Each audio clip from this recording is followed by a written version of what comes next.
দেখা পেয়েছো? ও মা দেখো গো, আরে একটা ছবি তুলবো, দাঁড়া।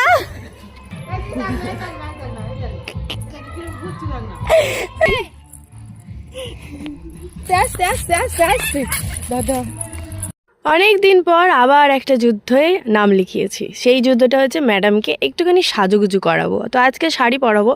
তো শাড়ির মধ্যে এই বাড়িতে এই শাড়িটাই ছিল, বাদবাকি শাড়িগুলো আমার আছে শ্বশুর বাড়িতে। অন্য কিছু পরানোর ইচ্ছে ছিল, কিন্তু অন্য কিছুগুলো সব ওই বাড়িতে। কিচ্ছু করার নেই, ইচ্ছে যখন হয়েছে তখন উপায় বের করতেই হবে। তাই এই শাড়িটাই ওকে পরাবো। অনেক ছোটোবেলায় এটা সরস্বতী পুজোর দিন ওকে পরিয়ে নিয়ে ঘুরতে বেরিয়েছিলাম। মানে ও তখন হয়তো 4 মাসের, মানে আগের বছর ফেব্রুয়ারিতে। তো হ্যাঁ, ওরকমই হবে, হয়তো 4 মাসও না, সরি 3 মাস কি 2.5 মাস এরকম হবে। তখন ওকে এই শাড়িটা পরিয়ে আমি সরস্বতী পুজোয় ঘুরতে বেরিয়েছিলাম, আমি আমার একটা বান্ধবী